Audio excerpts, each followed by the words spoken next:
భగవద్గీత యథాతథం మొదటి అధ్యాయము కురుక్షేత్ర రణరంగమున సైనిక పరిశీలనము 16 నుండి 18 శ్లోకాలు.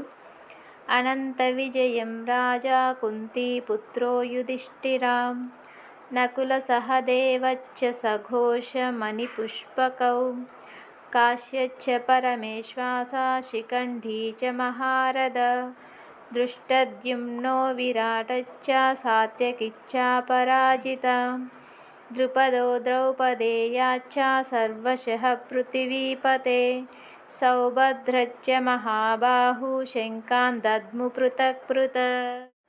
కుంతీపుత్రుడైన యుధిష్ఠిరుడు అనంత విజయం అనే తన శంఖమును పూరించగా, నకులుడు సఘోషమనే శంఖమును, సహదేవుడు మణిపుష్పకమనే శంఖమును పూరించారు. ఓ రాజా, గొప్ప విలుకారుడైన కాశీరాజు, యోధుడైన శిఖండి, దుష్టద్యుమ్నుడు, విరాటుడు, జయింపరానట్టి సాత్యకి, ద్రుపదుడు, ద్రౌపది తనయులు, గొప్ప బాహువులు కలిగిన సుభద్రా తనయుడు మొదలగు వీరులందరూ తమ తమ శంఖాలను పూరించారు.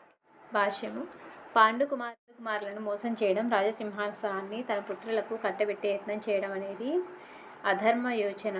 అది ఏమాత్రమూ మెచ్చదగింది కాదు అని చెప్పేసి సంజయుడు ధృతరాష్ట్రునికి చతురతతో తెలియజేశాడు. కురువంశమంతా ఆ మహారణంలో సంహరింపబడుతుంది అని అప్పటికే సూచనలు స్పష్టంగా చూపాయి. పితామహుడైన భీష్ముడు మొదలుకొని అభిమన్యుడు మున్నగు మనువుల వరకు ప్రపంచంలోని పలు దేశాల రాజులతో సహా అక్కడున్న వారందరూ నశింపబోతున్నారు. తన కుమారులను అనుసరించినటువంటి యుక్తి విధానాన్ని ప్రోత్సహించిన కారణంగా ఈ సమస్త ఘోర విపత్తుకు ధృతరాష్ట్రుడే కారణం అవుతున్నాడు.